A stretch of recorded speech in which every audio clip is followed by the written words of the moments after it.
So you're at the end of the year and you know you should do something to connect, reflect, and celebrate with your people, but you're flat out of energy and you're flat out of ideas. So today I want to give you a simple, tried and tested end of the year review process and give you everything you need to be able to set it up in under 5 minutes, how to intro it and give you a script to use to be able to do that, and all the questions you need to use so you can run this with little or no preparation and finish the year powerfully with your team.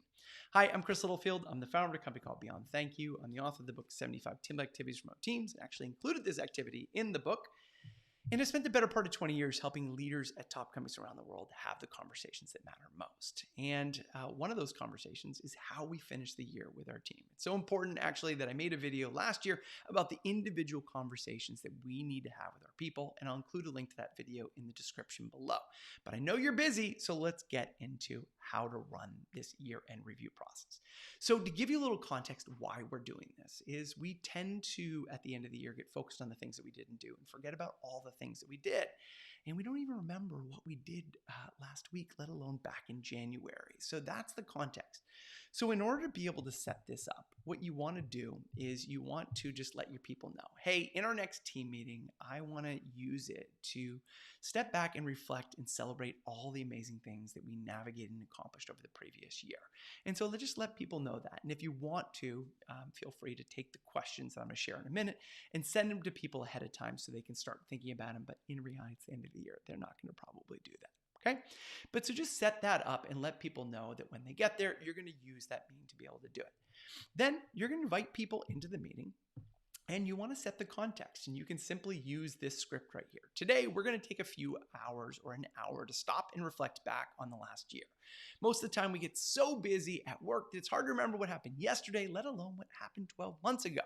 When we get busy, we tend to quickly shift from project to project, often passing over our key accomplishments, insights, and lessons. So today, it's about taking time to really get present and celebrate how much we've grown individually and as a team over the previous year. And then what you're going to do is you are going to simply go through a series of questions. Now, if you saw a couple slides back and I had a wall of flip charts, you can, if you want to, create a really cool visual with this. And if you're doing this virtually, you can just open up a whiteboard in Teams or in Zoom, and then just put January on one side and February on the other. And for this first question is when you're going to map that up on the wall.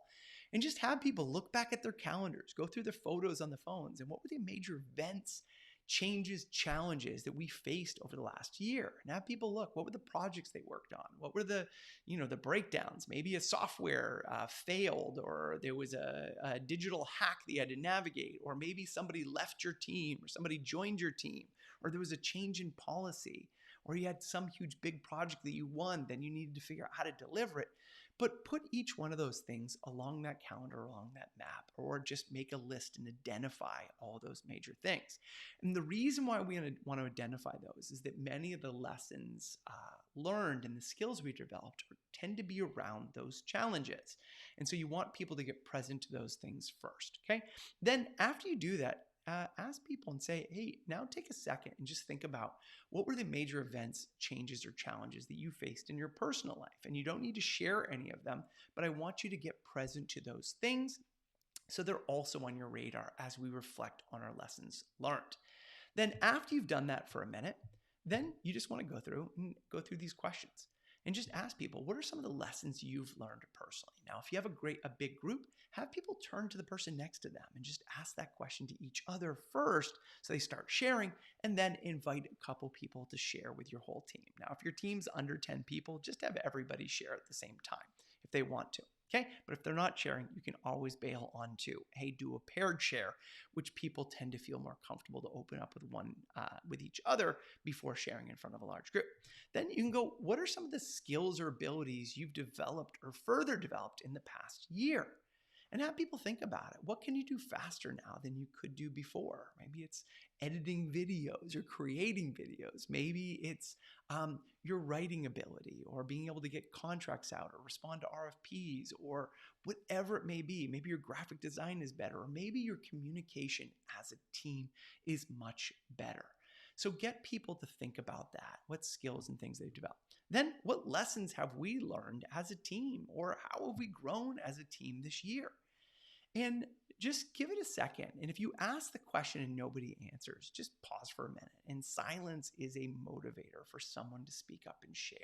And then go around and have that conversation. And as a manager, as a leader, jot down those things, jot down those lessons learned, because those are some of the key things that are going to help us grow and develop. And we want to revisit them in the next year.